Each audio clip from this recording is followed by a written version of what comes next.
الحمد لله وحده والصلاة والسلام على من لا نبي بعده أما بعد فقد قال الله تبارك وتعالى في القرآن المجيد والفرقان الحميد اقرأ باسم ربك الذي خلق خلق الإنسان من علق اقرأ ربك الأكرم صدق الله العلي العظيم وصدق رسوله النبي الكريم أما بعد. میرے واجب احترام دوستوں اور بھائیوں، آج ہم یہاں پر جس عظیم الشان تقریب میں حاضر ہیں، یہ کوئی شادی، منگنی یا ولیمہ کی تقریب نہیں ہے، بلکہ اس کی نسبت قرآن پاک سے ہے. اس کی نسبت قرآن پاک سے اس لیے ہے کہ ہمارے عزیز، ہمارے دوست لال بخش کے فرزند ارجمند، جو پہلے صرف محمد ثاقب تھا اور آج کے بعد پکارا جائے گا حافظ محمد ثاقب، آج اس کی دستار بندی کی یہ عظیم الشان تقریب ہے. اور آج ہم یہاں اس لیے جمع ہیں کہ رب کائنات نے جو ہزاروں سال قبل اپنا کلام مبارک لوح محفوظ کی تختیوں کے اندر لکھا تھا، بل هو قرآن مجید فی لوح محفوظ.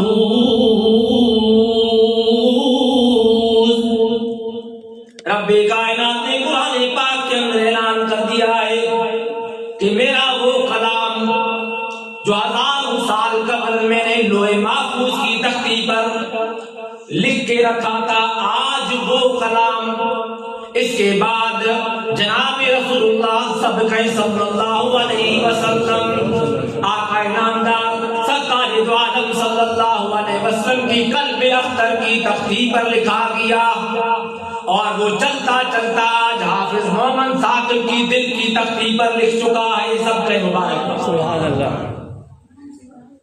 فرمایا فی لوح محفوظ، یہ وہ قرآن کریم ہے جو لوح محفوظ کے اندر محفوظ کیا گیا. اور میرے محترم دوست اور جناب رسول اللہ صلی اللہ علیہ وسلم سے قبل بھی 1,24,000 انبیاء علیہ السلام دنیا میں تشریف لائے ہیں. رب کائنات نے مختلف پیغمبروں کو کتابیں عطا فرمائی، صحف عطا فرمائے، لیکن وہ ساری کی ساری کتاب اللہ ہیں، اور یہ قرآن کلام اللہ ہے. کیا ہے؟ توریت کتاب اللہ ہے، انجیل کتاب اللہ ہے، اور زبور بھی کتاب اللہ ہے. لیکن یہ وہ کتاب ہے جس کو کتاب اللہ نہیں کہا جاتا بلکہ کلام اللہ کہا جاتا ہے. اور پھر شان اقدس بھی سن لیں. حضرت موسیٰ علیہ السلام کو جب اللہ رب العالمین نے کتاب دینے کا فیصلہ فرمایا تو فرمایا کوئی طور پر جا کر خلوت اختیار کر، میں تجھے کتاب عطا کر رہا ہوں. حضرت عیسیٰ علیہ السلام کا نمبر آیا تو فرمایا کہ 40 دن کا چلا کاٹ تو میں تجھے کتاب عطا کروں گا. لیکن میرے محترم دوستو، سرور کائنات صلی اللہ علیہ وسلم کا شان اقدس دیکھ لیں. اللہ رب العالمین نے، اور وہ کتاب کیا ہوتا ہے؟ 2 جلدوں کے اندر، 2 گتھوں کے اندر چند صفوں والی کتاب ہوا کرتی ہے. انجیل بھی 2 جلدوں کے اندر 2 گتھوں کے بیچ میں کچھ صفات پر کتاب ہے. انجیل بھی، زبور بھی. لیکن میرے محترم دوستو، جناب رسول اللہ صلی اللہ علیہ وسلم کو اللہ رب العالمین نے کتاب نہیں دی بلکہ اپنا کلام عطا فرمایا. یہ کلام اللہ ہے. یہ اللہ کا کلام ہے، توریت اللہ کی کتاب ہے، انجیل اللہ کی کتاب ہے، اور یہ کلام اللہ ہے، اللہ کا کلام ہے۔ توریت مخلوق ہے، انجیل مخلوق ہے، اور یہ اللہ کی صفت ہے۔ یہ کیا ہے؟ یہ اللہ کی صفت ہے۔ اور میرے محترم دوستو، قرآن وہ کتاب و کلام ہے، اللہ کی ذات سے، اللہ کی زبان سے نکلنے والا یہ کلام کوئی معمولی کلام نہیں ہے، یہ کوئی معمولی کلام نہیں ہے۔ فرمایا الف لام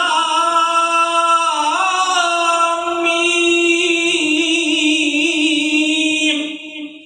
ذالک الکتاب لا ریب فیہ،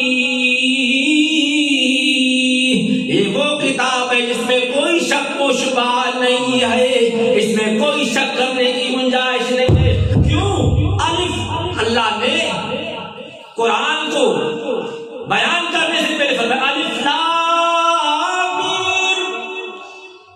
الف لام کا کوئی ترجمہ نہیں کر سکتا، اس کی کوئی معنی نہیں ہے، لیکن پھر بھی مفسرین نے کچھ معنی کی ہیں، اور خصوصاً امام المفسرین حضرت ابن عباس رضی اللہ تعالیٰ عنہ فرماتے ہیں الف سے مراد اللہ، لام سے مراد جبرائیل، اور میم سے مراد محمد صلی اللہ علیہ وسلم۔ یہ کتاب، یہ کلام اللہ کی طرف سے آیا ہے، اور جبرائیل امین لے کر آیا ہے، اور جناب محمد مصطفیٰ صلی اللہ علیہ وسلم کے حوالے کیا ہے۔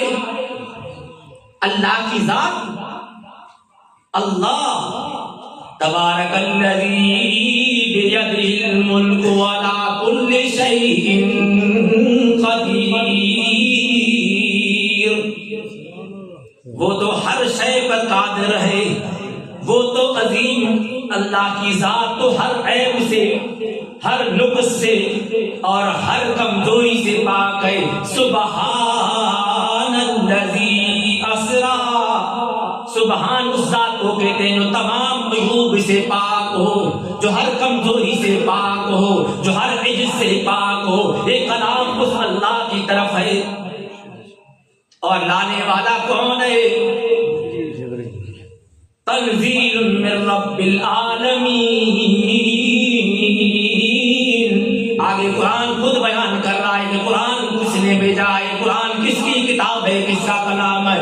فرمایا تنزیل من رب العالمین، اللہ کی طرف سے، رب العالمین جو عالمین کا رب ہے، اس رب کی طرف سے نازل کرنا قرآن ہے۔ وَنَزَلَ بِهِ الرُّوحُ الْأَمِينُ، اور اس قرآن کو لانے والی ذات کون ہے؟ روح الامین، اللہ رب العالمین کی ایک مخلوق ہے، فرشتوں والی مخلوق، نوری مخلوق کے سردار حضرت جبرائیل علیہ السلام اس کلام کو لے کر آیا ہے۔ اعلیٰ قلبی کا کس پر؟ اوے میں محمد، اے میری محبوب، تیری قلب پر۔ کس کی قلب پر اترا ہے بھائی یہ قرآن؟ اللہ کی زبان سے نکلا، لوح محفوظ کے اندر محفوظ ہوا، لوح محفوظ سے چلا، جناب رسول اللہ صلی اللہ علیہ وسلم کے قلب عطر میں نقش ہوا۔ لِتَكُونَ مِنَ الْمُنذِرِينَ،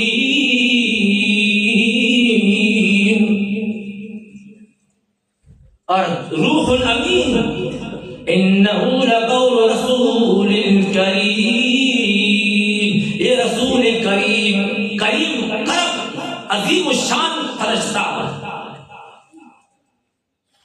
اور میرے محترم ذی القوت المتین،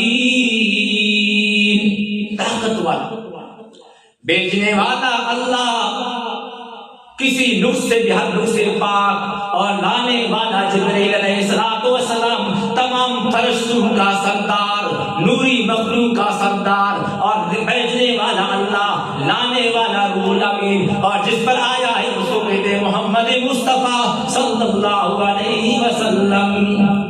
پھر آپ کو میں نے بتایا جب توریت آئی تو میرے محترم دوستو حضرت موسیٰ علیہ السلام کو کوئی طور پر جانا پڑا، جب انجیل آئی تو حضرت عیسیٰ علیہ السلام کو ایک بخش اس مقام پر 40 دن کا چلا کاٹنا پڑا، لیکن میں قربان جاؤں آقا نامدار جناب رسول اللہ صلی اللہ علیہ وسلم کی ذات اقدس پر جب قرآن نازل ہوا تو سرکار دو عالم صلی اللہ علیہ وسلم کو کوئی تکلیف نہیں دی گئی، بلکہ اس کے پیچھے روح الامین فرشتوں کا بھی سردار اللہ پاک فرماتے ہیں جبریل لبیک یا ربی جلیل، ہاں میں حاضر ہوں ربی جلیل۔ فرمایا اے جبریل میرا محبوب مغار حرا کے اندر میرا تذکرہ کر رہا ہے، میری بڑائی بیان کر رہا ہے۔ آج میں نے اپنا رول کو قرآن پاک جو لاہ محفوظ میں محفوظ کیا تھا، آج اس قرآن کو اس کے قلب اطہر پر نازل کرنے کا فیصلہ کیا ہے۔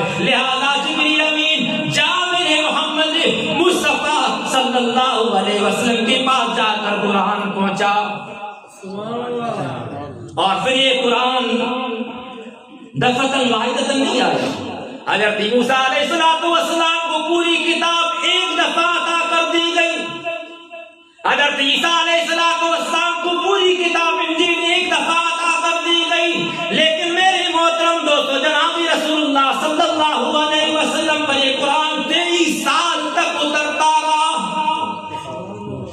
اور جبریل امین کئی ہزار مرتبہ آقا کے در پر حاضری دیتا رہا۔ شان کس کا بڑا ہوا؟ نوری مخلوق کے سردار کا یا بشری مخلوق کے سردار کا؟ نوری مخلوق کا سردار بار بار بشری مخلوق کے سردار مصطفیٰ کے در پر حاضری دے رہا ہے۔ فرمایا اقرا یا محمد، اے محمد پڑھیے پڑھیے پڑھیے، ما انا بقاری، فرمایا میں تو پڑھا ہوا نہیں ہوں۔ پھر فرمایا اقرا یا محمد، فرمایا ما انا بقاری، اے جبرائیل تو جس کو پڑھنا چاہتا ہے کہتا ہے میں پڑھا ہوا نہیں ہوں، میں عرب کے زمانے میں عرب کی وادی میں کسی کے سامنے بیٹھ کر میں نے سبق حاصل نہیں کیا ہے، آج میرا کوئی استاد نہیں ہے، میں نے کسی سے لکھنا پڑھنا سیکھا نہیں ہے، میں کیسے پڑھوں؟ مجھے پڑھنا آتا ہے۔ اور جبرائیل علیہ السلام اللہ کا کلام پیش فرما رہا ہے، اقرا بسم ربک الذی خلق، فرمایا پڑھ اس رب کے نام سے جس نے پوری کائنات کو پیدا کیا ہے۔ پوری کائنات کو پیدا کرنے والا کون؟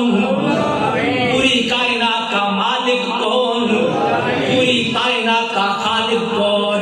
اقرا بسم ربک الذی خلق وخلق الانسان من علق، فرمایا بے الماء محمد اس اللہ اس رب العالمین کے نام سے پڑھنا شروع کر دے جس نے پوری کائنات کو پیدا کیا ہے۔ وخلق الانسان من علق، اور انسان کو گندے خون سے اور چھوٹے سے خون سے پیدا فرمایا ہے۔ حضرت محمد مصطفیٰ صلی اللہ علیہ وسلم نے جب اپنے رب کا نام سنا تو فوراً پڑھنا شروع کر دیا۔ فرمایا اقرا بسم ربک الذی خلق خلق الانسان من علق۔ تو میرے محترم دوستو یہ وہ کلام ہے، اور پھر میرے محترم دوستو 23 سال تک حضرت محمد مصطفیٰ والمجتبیٰ صلی اللہ علیہ وسلم قرآن لینے کے لیے کہیں بھی نہیں گیا۔ محبوب مصطفیٰ عہد میں ہے تو جبریل قرآن لے کر عہد میں پہنچتا ہے، محمد مصطفیٰ اب مکے کی گلیوں میں گھوم رہے ہیں، پھر فرشتوں کا سردار قرآن لے کر مصطفیٰ کے در پہ آ جاتے ہیں۔ محبوب مصطفیٰ ابا عائشہ کے بستر پر آرام فرما رہے ہیں، جبرائیل امین قرآن لے کر وہاں پر پہنچ جاتے ہیں۔ آقا نامدار تبوک میں تو قرآن بھی تبوک میں آتا ہے، آقا محمد مصطفیٰ صلی اللہ علیہ وسلم عہد میں جاتے ہیں تو جبرائیل قرآن لے کر عہد میں آتا ہے، مکہ میں جاتے ہیں تو قرآن مکہ میں آتا ہے، مدینہ میں جاتے ہیں تو جبرائیل قرآن لے کر مدینہ میں آتا ہے۔ یہ پورا قرآن آپ دیکھ لیں، یہاں کچھ صورتیں آپ کو نظر آئیں گی مکی کی صورتیں ہیں، اور کچھ صورتیں جن کو مدنی صورتیں کہتے ہیں۔ مکہ کے زمانے میں جہاں بھی قرآن نازل ہوا اللہ رب العالمین ان کو مکی صورتیں قرار دیا، اور مکہ مدینہ میں جہاں قرآن نازل ہوا تو اللہ پاک نے اس کو مدینہ قرار دی مدنی صورتیں۔ اور پھر کیسی شان والی کتاب ہے، جب مکہ قرآن سے جڑ گیا تو مکۃ المکرم بن گیا، جب مدینہ قرآن سے جڑ گیا تو مدینہ منورہ بن گیا۔ یہ قرآن کا شان ہے۔ اور میرے محترم دوستو، اللہ رب العالمین اس قرآن کے ذریعے مختلف قسمیں کھا رہے ہیں، مختلف انداز میں، اور کوئی قسم کھا رہا ہے اللہ رب العالمین جناب رسول اللہ صلی اللہ علیہ وسلم کی رسالت کے لیے۔ فرمایا یاسین انک لمن المرسلین، مجھے قسم ہے اس قرآن کی، اللہ پاک کس کی قسم کھا رہا ہے؟ اس قرآن کی مجھے قسم ہے، انک لمن المرسلین، اے محمد مصطفیٰ تو میرے مرسلین رسولوں میں سے ہے۔ اللہ اپنے پیارے پیغمبر کی رسالت کو ثابت کرنے کے لیے قرآن کا قسم کھا رہے ہیں۔ اور میرے محترم دوستو، اور کہیں فرمایا صاد والقرآن ذی الذکر، صاد، یہ بھی اللہ پاک قسم اٹھا رہے ہیں۔ فرمایا قسم ہے مجھے اس قرآن کی جو نصیحتوں والا ہے، جو نصیحتوں سے بھرا ہوا ہے، نصیحتوں سے بھرپور ہے۔ یہ قرآن یہ نصیحتوں سے بھرا ہوا ہے، یہ ساری نصیحتیں ہیں۔ اگر کوئی حاصل کرنا چاہے تو، اگر اس قرآن سے کوئی حاصل کرنا چاہے تو یہ قرآن نصیحتوں سے بھرا ہوا ہے۔ میرے محترم دوستو،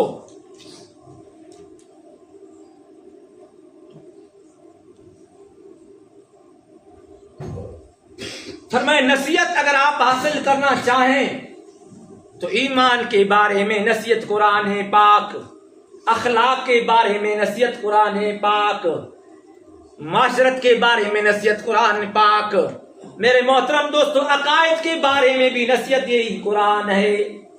صاد والقرآن ذی الذکر، اور یہ قرآن، یہ نصیحتوں والا قرآن، اس کی نصیحت اور ذی الذکر، اللہ پاک فرماتے ہیں پورا قرآن میں نے انسانیت کی نصیحت کے لیے بھیجا ہے، لیکن اس سے نصیحت کون حاصل کرے گا؟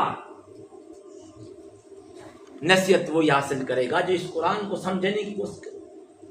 جیسے اللہ رب العالمین شروع میں فرماتے ہیں ذالک الکتاب لا ریب فیہ ھدی للمتقین، یہ ہدایت ہے متقین کے لیے، یہ نصیحت ہے متقین کے لیے، یہ سیدھا راستہ دکھانے والا ہے متقین کے لیے۔ الذین یؤمنون بالغیب ویقیمون الصلاۃ مما رزقناہم ینفقون۔ متقین کون ہیں؟ پرہیزگار کون ہیں؟ جو فرمایا الذین یؤمنون بالغیب، اللہ پر بھی غائبانہ ایمان، محمد مصطفیٰ پر بھی غائبانہ ایمان، یوم آخرت پہ بھی غائبانہ ایمان، میدان محشر پر بھی غائبانہ ایمان، ان ساری ایمانیات پر جو ایمان رکھتے ہیں ان کو اللہ رب العالمین نے متقین قرار دیا ہے، اور نصیحت بھی وہی حاصل کریں گے جو اللہ پر ایمان لاتے۔ تو یہ قرآن میرے محترم دوستو نصیحتوں سے بھرا ہے، اور یہ قرآن کا دعویٰ کیا ہے؟ آج قرآن ہم سے تقاضا کیا کرتا ہے؟ فرمایا ایھا الناس اعبدوا ربکم الذی خلقکم، یا ایھا الناس، اے دنیا جان کے انسانوں، یہ قرآن کی دعوت ہے۔ کس کی دعوت ہے؟ قرآن کی دعوت ہے۔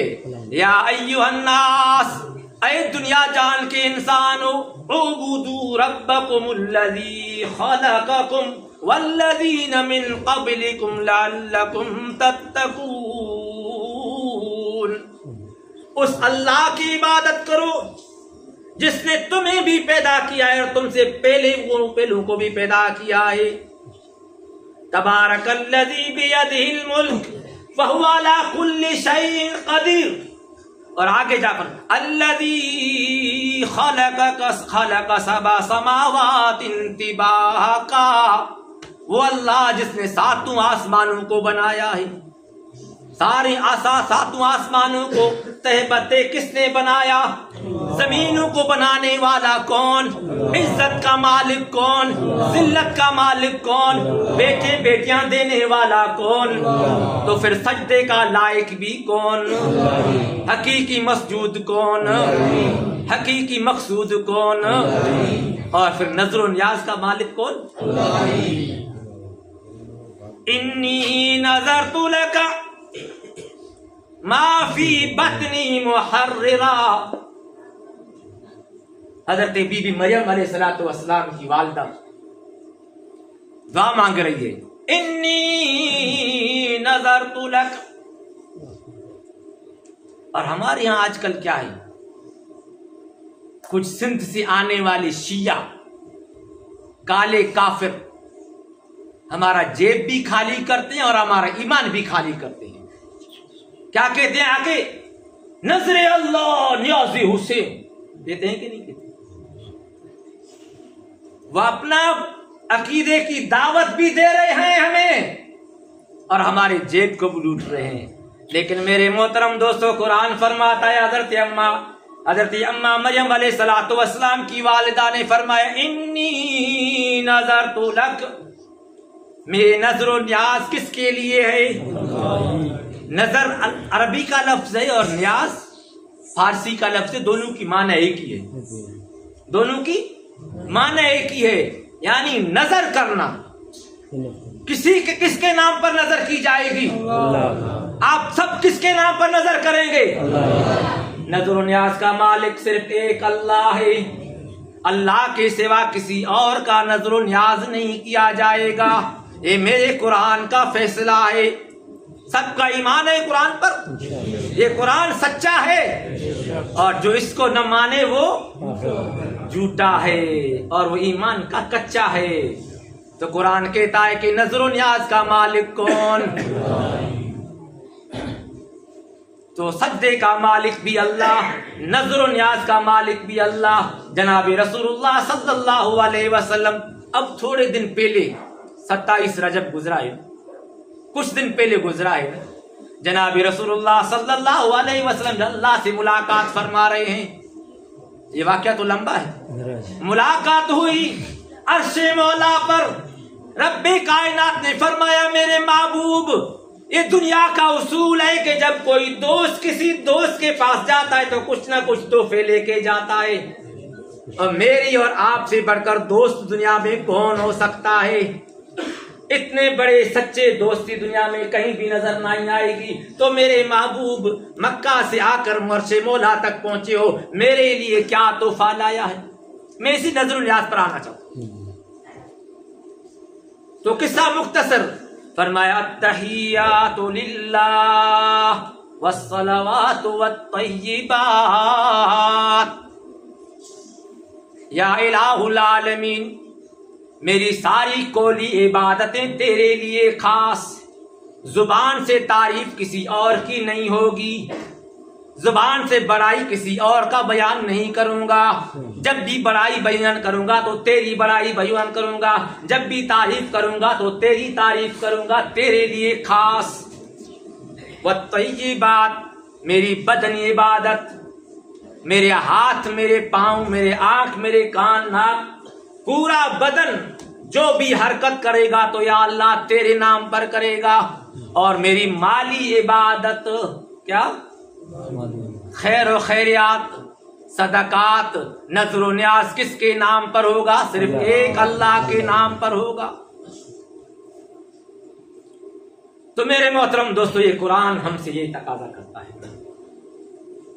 اور جناب عمر رضی اللہ تعالیٰ عنہ فرماتے ہیں، میں جب اللہ سے ملاقات کرنا چاہتا ہوں تو پھر مصلی پہ کھڑے ہو کر نماز شروع کرتا ہوں.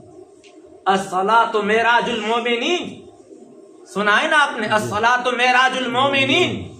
عمر فاروق فرماتے ہیں، جب میں اللہ سے باتیں کرنا چاہتا ہوں کہ آج میں اللہ سے باتیں کروں تو میں کیا کرتا ہوں؟ نماز پڑھنا شروع کرتا ہوں. اور جب میں چاہتا ہوں کہ اللہ مجھ سے باتیں کرے تو میں قرآن اٹھا کر تلاوت شروع کرتا ہوں. آپ کا خیال ہے کہ نہیں ہے؟ اللہ سے گفتگو کرنے کی اجازت ہے کہ نہیں ہے؟ تو پھر 5 وقت نماز کی پابندی ہونی چاہیے. اور اللہ آپ سے گفتگو کرے، ہم سے گفتگو کرے، مزہ آئے گا کہ نہیں آئے گا؟ اللہ ہم سے گفتگو کرے تو پھر اگر چاہتے ہو کہ اللہ ہم سے گفتگو کرے تو پھر اس کلام اللہ کو روزانہ پڑھا کرو. واقعہ آتا ہے کتابوں میں، سلطان محمود غزنوی رحمت اللہ علیہ، اس کے دل میں 3 خواہشیں پیدا ہوئی. کتنی خواہشیں؟ سب درود سے پڑھیں. اللہم صلی علی محمد نبی الامی وعلی آلہ وسلم تسلیما.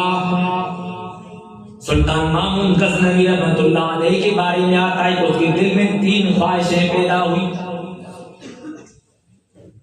فرمایا کہ میرے دل میں ایک خواہش ہے کہ محمد مصطفیٰ صلی اللہ علیہ وسلم کی زیارت ہو جائے، اور میرے دل میں ایک خواہش ہے کہ لوگ مجھے کہتے ہیں اے سبکتین بادشاہ کے بیٹے. اب میری دل میں خواہش ہے کہ مجھے یقین سے مجھے کوئی بتا دے کہ واقعی میرا خاندان اس سے ملتا ہے کہ نہیں ملتا. اور تیسری میری خواہش ہے کہ مجھے اللہ بتا دے کہ بہترین کام تو نے کون سا کیا. یہ خواہش پیدا ہوئی. اب پہلے زمانے کے بادشاہ نیک عادل بادشاہ ہوتے تھے، ہماری والی بادشاہوں کی طرح نہیں تھی جو ایک فون پر بھی ٹیر ہو جاتے اور پوری کائنات کو ناراض کر لیتے ہیں، اللہ کو ناراض کہتے ہیں، لیکن اس شیطان ٹرمپ کو ناراض کرنے کے لیے تیار نہیں ہے. اس شیطان ٹرمپ کو راضی کرتے ہیں، باقی ساری دنیا ناراض ہو جائے تو ناراض ہو جائے. تو عادل بادشاہ تھا، نیک بادشاہ تھا، اور بازاروں میں گھومتا تھا، اپنی رعایا کے بارے میں دیکھتا تھا. فرمایا سلطان محمود غزنوی رحمت اللہ علیہ بازار کا چکر لگاتے لگاتے گھر میں گئے. ایک دکان میں چھوٹا سا دیا، چھوٹا سا چراغ جل رہا ہے، اور ایک بچہ ہے جو سپارہ لے کر پڑھ رہا ہے. سپارہ الف با کا پڑھ رہا ہے. محمود غزنوی بادشاہ کر کہنے لگا، اے بچے، کیا مسجد نہیں ہے، کیا گھر نہیں ہے کہ جہاں تو جا کر قرآن پڑھے؟ آج بازار میں، کھلے بازار میں اور دکان کے سامنے تو اتنی سردی میں بیٹھا ہوا کیوں ہے؟ تو وہ بچہ کہنے لگا، اے مسافر، بادشاہ پتہ نہیں تھا بادشاہ، اے مسافر، میں ایک یتیم بچہ ہوں، میرے گھر میں بھی کوئی چراغ نہیں ہے، اور ہماری پڑوس میں جو مسجد ہے اس مسجد میں بھی کوئی چراغ نہیں ہے. تو میں پڑھتا ہوں قرآن شریف کو، دن کو میں مزدوری کرتا ہوں کیونکہ میرا باپ نہیں ہے، میری ایک ماں ہے، اس کی خدمت کے لیے دن کو مزدوری کرتا ہوں، اور رات کو آ کر اس چراغ کے سامنے بیٹھ کر قرآن شریف پڑھتا ہوں. تو سلطان محمود غزنوی فرمائے چلو مسجد مجھے دکھاؤ. مسجد دکھایا. سلطان بادشاہ نے اس مسجد میں چراغ لایا، گاسلیٹ لایا، اس کو جلایا، انتظام کیا روشنی کا. فرمایا کہ اسی روشنی میں آپ بھی پڑھیں اور دوسرے لوگ بھی نمازیں پڑھتے رہیں، اور پوری زندگی اسی روشنی سے آپ اپنا کام چلائیں. میرے محترم دوستو، تاریخ میں آتا ہے سلطان محمود غزنوی یہ کام کر کے گھر جا کر سو گیا، اور جناب رسول اللہ صلی اللہ علیہ وسلم کا دیدار نصیب ہو گیا. دعائیں اللہ پاک ہم سب کو نصیب فرمائے. اور فرمایا کہ جس آنکھ نے جاگتے میں یا سونے میں میرے محبوب کی زیارت کر لیے، اس پر میرے جہنم کو حرام کر دیا. جس نے ایک دفعہ بھی میرے محبوب کو دیکھ لیا، ایمان کیا. ویسے تو ابو جہل نے بھی دیکھا تھا، ایمان کیا. ابو بکر نے دیکھا تو صدیق اکبر بن گیا، ابو جہل نے دیکھا تو زندیق اکبر بن گیا. دیکھنے کا فرق ہے. تو فرمایا جناب رسول اللہ صلی اللہ علیہ وسلم کی زیارت بھی نصیب ہوئی، اور آقا نامدار صلی اللہ علیہ وسلم نے ہمارے میزبان مکرم تشریف لا چکے ہیں. انشاءاللہ اسی واقعہ کو پیش کر کے میں ختم کرتا ہوں، کیونکہ ان حضرات کے سامنے ہماری بولتی نہیں بنتی. تو بہرحال فرمایا کہ سبکتین کا بیٹا، کیا فرمایا؟ اے سمرتی کا بیٹا، آج تم نے سب سے بہترین کام کیا ہے۔ تینوں خواہشیں کتنی؟ تینوں خواہشیں مختصر سے عمل پر اللہ پاک نے عطا فرما دی۔